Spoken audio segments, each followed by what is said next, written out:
But Anyway. last night, guys, as we were getting ready to call it a night, Jordan Schultz sent out a tweet that sent not only NFL Twitter into a frenzy, but it had some ripple effects on the Browns Twitter sphere as well.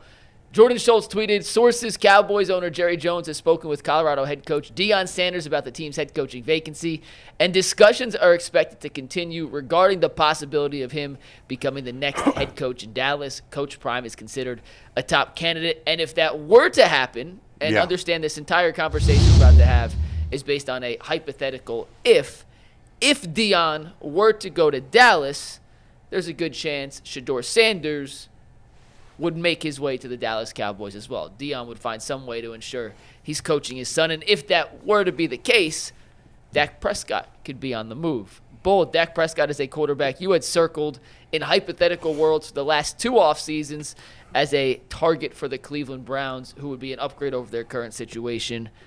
If Deion goes to Dallas and somehow brings Shedeur with him to Big D, would Dak Prescott be the right answer for the Browns at quarterback? The amount of insane things about this question is startling. There's like 18 insane things about this question. Number one, and if I'm wrong, so be it. Does anybody see a world where Jerry Jones and Deion Sanders could coexist? Yes. I don't. I think initially it would, because it makes Dallas the complete talk of every. I mean, but here's the thing, G. already are. Jerry Jones is the face of the organization. It's not a player. Right. It's not a coach. Right. You do his things his way, or that's it. I mean, I think, but don't you believe that they have a working relationship already? I mean, I guess they do, and I know Deion played there, but Deion doesn't come in to take second fiddle to anybody. I mean, he wants to run the show his way, which I get. I'd want to do that if I were a coach. Maybe when you get rid of Mike McCarthy, I mean, can they just go to some milquetoast coach? Is that what you're going? You're going to get? Who are you going to hire? Like Ben Johnson. Who? Ben Johnson. Why would he take the Cowboys? Because you got Dak and CD Lamb. I know, but are you guys worried about Dak? I love Dak, but he had a bad year, and then he got hurt. He's 31. You the same dude that sat there last season. I love Dak. We should trade for Dak Prescott. Well, here's the thing now. You did. The Browns can't trade for Dak Prescott. I don't know what the hell I was talking about. They really can't. The Browns already, I know we talked with our guy. Jack Duffin. Oh, I forgot his name for a second. Jack, thank you. Jack Duffin. He talked about, and he kind of said what you and I have said a lot, is like, as long as you're willing to keep pay, then the cap doesn't matter that much. This is $60 million cap hit. You can't have you can't have a cap hit of over $100 million for just 2 quarterbacks. 106. So I mean, it's not. You can't have that. Plus, if they trade him, there's a cap hit, there's dead cap hit for Dallas of over $100 million. They can't trade Dak Prescott. That's crazy. They even got a dead cap hit for trading him? If they trade him, they would have a dead cap hit of over, I'm not sure the exact amount because there's conflicting between 115 reports. and $150 million. Jerry got money? He doesn't never. spend it. You know what's funny? He does not spend like that, ever. The way he did that little quarterback after his little bonus? Yeah. And he never, you know how the Browns are constantly revamping contracts and moving money down the line? He never does that. So let me ask you this question. Yeah. In any world, would anything like this work out? I'm not saying I ever thought about it. Yeah. If they said, okay, well, give us the number 2 pick so we can take Shedeur. Yeah. We'll give you Dak Prescott. We'll also give you some compensation in another pick. They had the 12th pick this year. They'll swap to 12. Yeah. And then they had to take Deshaun Watson's contract. Well, I don't think there's any way on earth Dallas would do that. But I'm just saying. Could that eat? In theory, yes, I would do that. Then, I mean, because couldn't Deshaun Watson's contract kind of like offset Dak's contract? I don't know. I still think both teams would get, at least for this year, get huge dead cap hits for both guys. Yeah, I wish. I don't know. I'll admit I'm a little gun shy of spending big money on another quarterback after what's happened with Watson. Oh, huge. And Dak, I love Dak. I've always liked him. I've always thought he was one of the most underrated, really the most underrated quarterback in the league. But just the fact that he hit 31 and he had a bad start and then got hurt makes me nervous. Hold on. Yeah. Hey, listen, that 240, they keep sitting up at the top, that 240. Yeah. But there's no guaranteed money after this year. So there's no guarantee after this year. Yeah, that's what it says there. Okay. They front loaded all the guaranteed money. It's just not realistic, Mike. They're not going to trade Dak. I know it's a fun thing to talk about in the media, but I just don't. I agree. I don't think it's taking on. They're not taking. I don't think it's realistic. The dead cap hits, and also Jerry Jones doesn't pay two coaches at once. Deion has an $8 million buyout from Colorado, so that would negate all the past practices. In Jack Duffin's article, I thought he did a good job articulating the fact that just to mitigate the dead cap hit, they'd have to restructure CeeDee Lamb's contract, Micah Parsons' contract, and all these other deals, which, to what you said earlier, would go against everything Jerry Jones does. The Browns were the number one spending team in terms of total cash spent this season. You know where the Cowboys ranked? 32nd. Yeah. So they'd have to do literally the complete opposite. Which is opposite. Insane, considering he's one of the richest owners. So I don't think this is realistic. And by the way, first of all, I do think it's a little disrespectful to both Deion and Shedeur Sanders to think that Deion could only coach his son and that Shedeur can only play with his dad. I'm not saying that. No, I know. I'm not saying you are, but people are suggesting that. Number two, even if you are the Cowboys, and even if you wanted to, you let's say you hired Deion and you traded up for Shedeur Sanders, why would you trade Dak? Is Shedeur Sanders if you're Deion? I don't want my kid playing as a rookie in the NFL. So that's the part we was gonna get back to because the first part was fun. Yeah. All right, so now Earl, if you're listening, clip it. We serious now. So now, if you look at it from a purely football standpoint, if they just want to trade up and get Shedeur, and it'll be a perfect guy to hang up with. It'll be a perfect guy, and it's the perfect scenario if they say, okay, let me get Shedeur.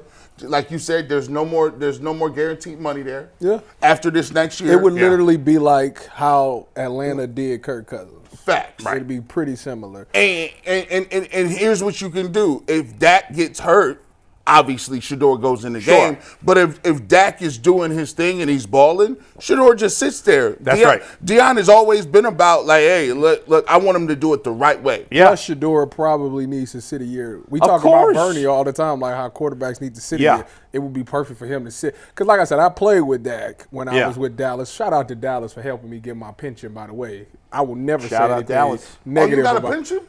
The NFL? Yeah, you ain't know how that. So I played for Dallas in the preseason.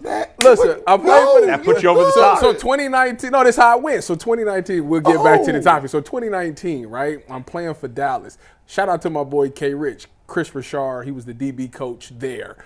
Brought me in, signed me, and I played in the preseason for Dallas. It was unbelievable because I got to go to Hawaii. I went to Honolulu. We played the Rams in Hawaii. It was unbelievable. Yeah. And in the last preseason game, I was one of those guys that was kind of on the fence of whether you was going to make it or whether you wasn't. You know, I've done some things on special teams, but I still needed to make those plays defensively to stick around.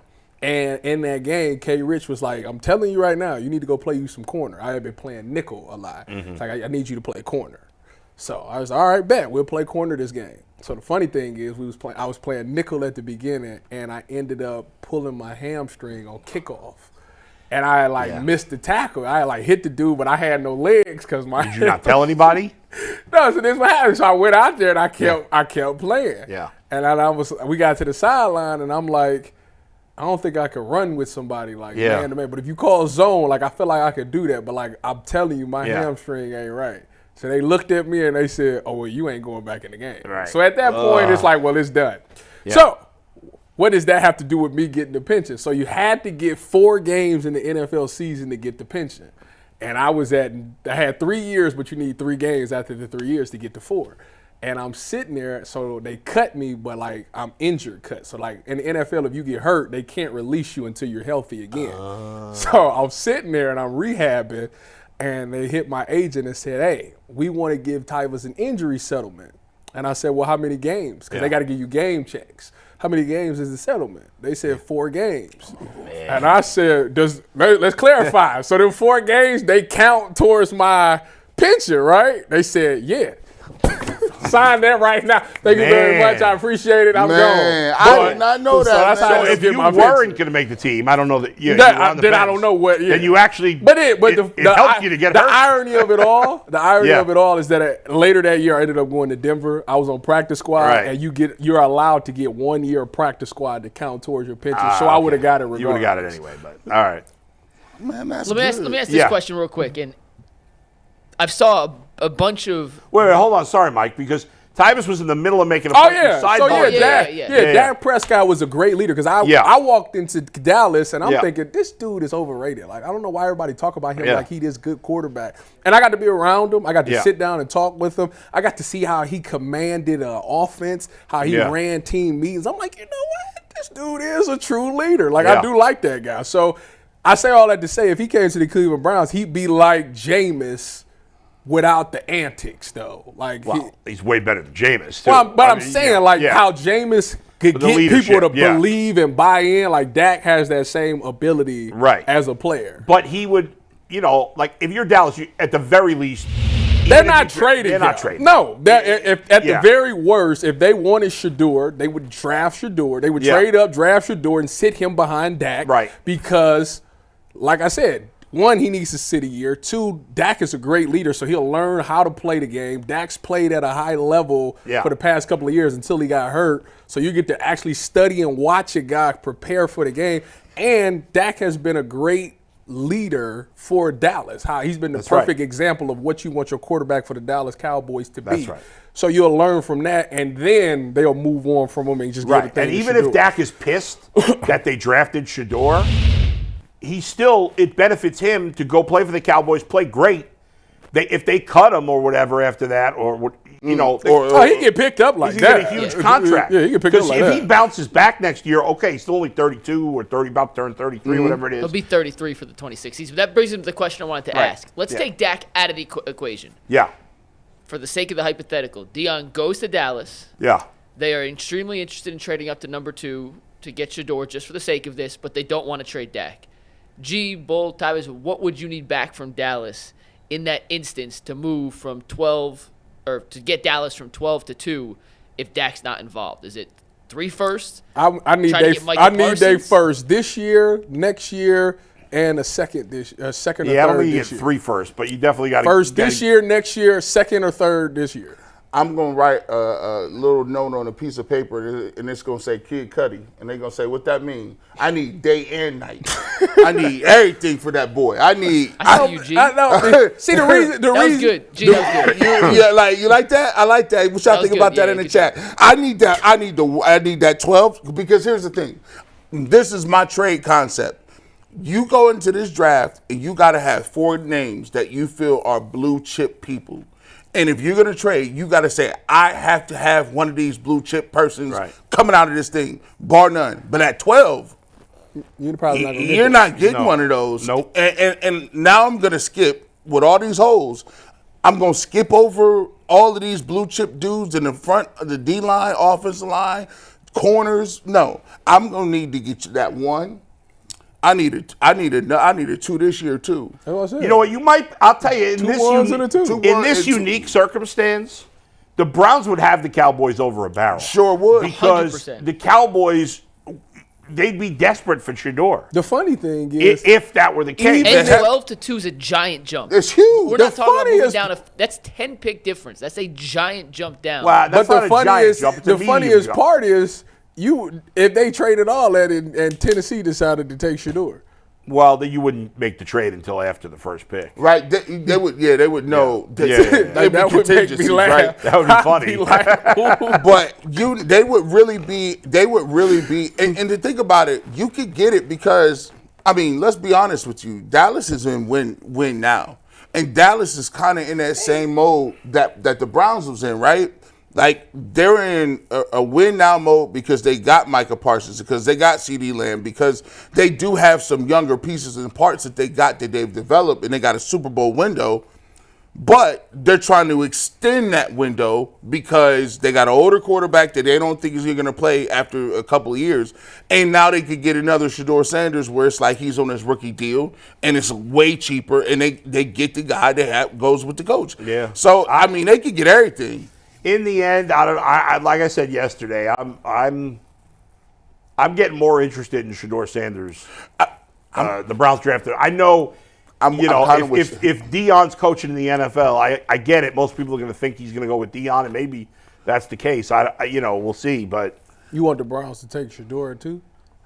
Is that what you said? I'm leaning in that direction. I keep because I'm assuming Cam Ward's going 1, but I don't know that. I've been and Bull is kind of like let's hash it out and parse why. Because I'm like you. I feel like I'm slowly but surely kind of moving in that direction. I just believe that like a lot of the reasons why we don't want a quarterback has to do with just because a bunch of people are trying to tell us that he got a 74.2% pass completion rate. And for a lot of the people, Tyvis, a lot of the people, if you say why don't you want Shedeur Sanders? They'll say, well, this ain't a good draft class. But you say specifically him. Why don't you want him specifically? They'll say, well, I just say he got to get coached out of some things. That's all. And it all depends on how quick he's willing to accept that coaching, which I think all of them. Cam Ward is the same way. Yeah. I think all of them need some coaching. I think the thing that does scare people about Shedeur's game is because it reminds us of Deshaun Watson. So does Cam. And Cam reminds me of a bunch, because he'll hold on to the ball and he's very nonchalant in his game. So it's kind of like when you watch him play, you're like, we saw this not work here. But doesn't Shedeur play like on time more than Cam Ward does? Yes. So I just feel like, and Shedeur also didn't have a line. Terrible. One of the worst in the country. So I don't know, man. He's growing on me, and I don't care about this. Oh, there's going to be drama with I don't care about that. Yeah. I want a good quarterback. I don't know for sure. I'm not a scout. I don't know if Shedeur Sanders is going to be a good quarterback or not, but it depends what Kevin Stefanski and Andrew Berry think, I guess. All right. I guess it comes